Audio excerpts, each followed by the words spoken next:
Hello, this is Alexander Cross, Law Offices of Cross and Associates. If you'd like to learn more about criminal law here in the San Francisco Bay Area, be sure to subscribe to our channel, Law Offices of Cross and Associates. So we received an interesting inquiry here on our YouTube channel, Law Offices of Cross and Associates. Let's see.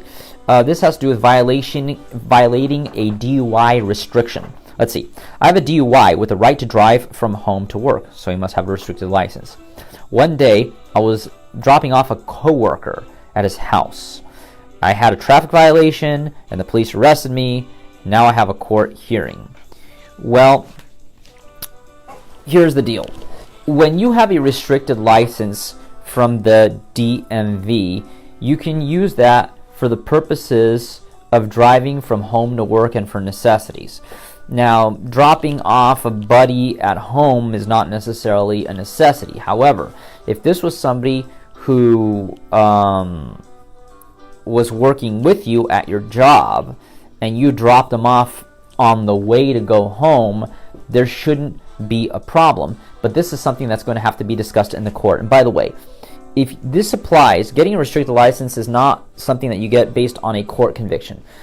A restricted license for a DUI is something that you get based off of the DUI conviction, which is not really a conviction, but you were found responsible for the DUI after an administrative hearing, or if you didn't request an administrative hearing. Remember, when you get a DUI, you have 10 days from the date of the incident to request an administrative hearing to see whether or not the suspension or revocation is justified or not.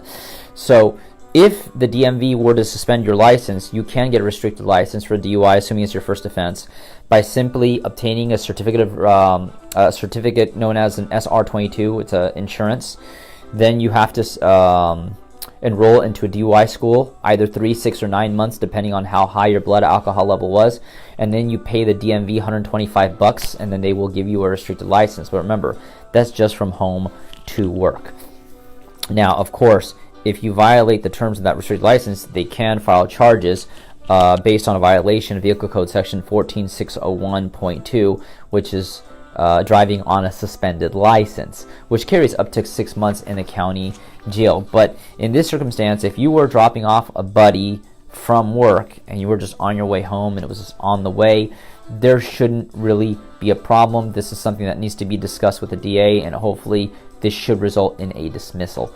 Regardless, if you'd like to learn more about criminal law here in the San Francisco Bay Area, be sure to subscribe to our channel, Law Offices of Cross and Associates. But if you've been accused of a crime and need representation in court, be sure to give us a call at 1-800-862-7677. Once again, 1-800-862-7677. See you then.